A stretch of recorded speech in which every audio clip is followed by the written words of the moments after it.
عیسائیوں کا رب بھی اللہ ہے، مسلمانوں کا رب بھی اللہ ہے، ہندوؤں کا رب بھی اللہ ہے، مشرکوں کا رب بھی اللہ ہے، پارسیوں کا رب بھی اللہ ہے، یونانیوں کا رب بھی اللہ، مصریوں کا رب بھی اللہ، یہودیوں کا رب بھی اللہ، عرب و عجم کا رب بھی اللہ، سب کا رب کون ہے؟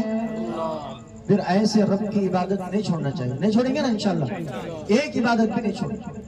اب عشاء کا وقت ہو رہا، سب کے سب جماعت بنائیے یہیں پر، یعنی تو مسجد میں چلیں انشاءاللہ، عشاء کی نماز پڑھ کر اپنے اپنے گھروں کو جائیے، یہ تفسیر کا فائدہ ہوگا، ورنہ نہیں تو کیا ہوگا بولو؟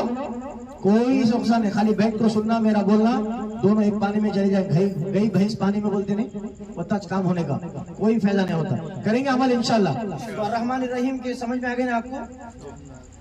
سمجھ میں آ گیا کیا بھائی؟ سمجھ میں آ گیا۔ مالک یوم الدین کا سمجھ میں آیا؟ الحمدللہ رب العالمین کا کتنا خلاصہ سمجھ میں آیا؟ اب انشاءاللہ نیکسٹ بچا رہے ہمارا ایاک نعبد و ایاک نستعین، اور آخر کے 3 آیتیں ہیں، انشاءاللہ اگلے ہم اس کو جاری رکھیں گے۔ اللہ تعالیٰ سے دعا فرمائے کہ اللہ تعالیٰ مجھے اور آپ کو کہنے اور سننے سے زیادہ عمل کی توفیق عطا فرمائے، آمین۔ وآخر دعوانا الحمدللہ رب العالمین۔